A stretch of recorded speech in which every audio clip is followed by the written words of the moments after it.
Hey everyone, just wanted to do a quick update video on my latest project. Right now I'm installing this LQ4 out of an 04 Silverado into my, it's kind of hard to see here, E38. It's a 740IL, a 2000. That's everything I've had to rip out. Basically, I was just going to leave this motor in, but the transmission went out after about 5 miles. And I'm putting a new one on, and so I figured if I had everything out, I'll go ahead and just do a quick walkthrough of all the modding I had to do to get this to work. The whole front drive, it's just a Holley bracket that dropped the alternator a bit lower, and then I used a power steering pump, which is kind of hard to see here, but it's the earlier Corvette power steering pump. Works fine. Initially I had an S10 pump on there with the truck pulley, but it didn't quite fully engage, and I didn't want to get stuck on a road with that thing spinning or shearing the shaft or something like that, so I just ponied up the cash and bought it. I'm running the stock LQ4 compressor.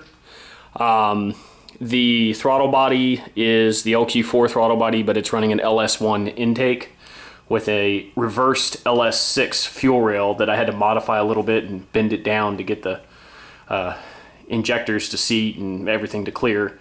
The reason I did that was because the fuel line on the BMW actually is on the passenger side, is where it terminates out, as opposed to the driver's side, which is normal for that fuel rail. I'm running the stock coils, stock wires. I'm not going to change any of that. This is actually a not an Edelbrock. Yeah, it's a hooker. These are hooker cast manifolds. That's what I went with because, you know, space requirements were pretty tight and they did the job. This one in particular, the driver's side, had to be modified quite a bit. Reason being is that, I'm sorry it's hard to see, but there is a power steering gearbox just right here in the way. It was just to the point at which where the manifold, the outlet from the manifold was sticking out. It was like 1/8 of an inch away from the steering shaft, and it was just going to cook it, and I couldn't get any wrap around it or anything to heat protect it. So basically I just cut it along there, cut it there, got a piece of pipe, rotated it in, and took it to a shop, and they welded it, and now it's just a series of down pipes that gets me around there. The motor mount, this one I fabricated. It's basically a just the plate right there, and then I just got some tube and put it on there and brought the tube down and put a little tang on the end of it. I'm running the stock BMW motor mounts. Haven't noticed any issues with it. They've been fine. The oil pan, this one is actually from Sikky, S-I-K-K-Y. It's just one of their standard front sump pans.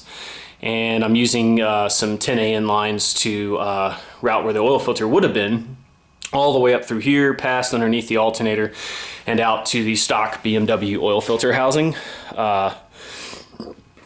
This normally actually just mounts on the behind the headlight, but I went ahead and kept it attached. I didn't want to crack the lines open and cause a leak or anything.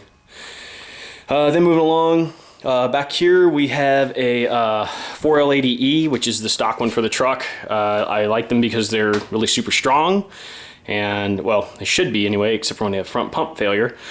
And I'm using the low car shift bracket. It's really handy for getting everything lined up. Because you not only do you need it to be clocked at the right angle, but you also, it's how far up and down you locate the arm. Gets you between park, reverse, neutral drive, too low, all that. You get in the right range only if you have that set up right. So I really liked having that to be able to adjust everything. The wiring harness, I just reused the truck harness, cleaned it up, got it going. Everything on there looked really good. Had to repair a few little wires when it came in, but all in all, it was pretty nice. See if I can get over here and show you what I had to do over here. This is just the transmission cooler lines. Over here, I just ran some fabricated hose for that. This is the unmodified hooker header. I had no problems with clearance over here. And then I had to bend up these aluminum lines to get my heater core lines around the back. And they just tie off right into here. And then of course I modified the compressor fittings here with these adapters. and I'm actually using the BMW condenser and evaporator and most of the lines from BMW. I just cut off the end and modified them a little bit, and they actually plugged right up because this is where the compressor is on the BMW. Over here I have a mount, if I can show you that. It's just the truck plate right there, and then just a straight out jet, and then a little weld on tab here, and just left it simple. And let's see if there's anything else. Another cool little feature is I'm using the BMW battery wire. So you do have your battery positive terminal, which is really nice because there's the batteries in the trunk, and then your negative would be up on the strut tower over there, and you can just jump the car. But it ended up almost exactly where it was on the BMW, and it comes down here, ties into the alternator. Just because this is the same location on the BMW, and then the wiring wraps around here, snakes underneath the bell housing, goes over to the starter, and then there's a disconnect underneath on the frame that allows you to disconnect all the battery wire from the car. So you just take one 13mm bolt down there loose, and then you've just isolated your alternator, your starter, and that jump post. But that's pretty much it for this. I'm going to do more videos on this when I get some time, because there was a lot of things I had to discover about the wiring and a lot of just modding and stuff like that. But while I had the motor out, before I go back in with it, I wanted to just give you a fair shot, and hopefully you can get an idea of what would happen if you tried to put one of these into an E38.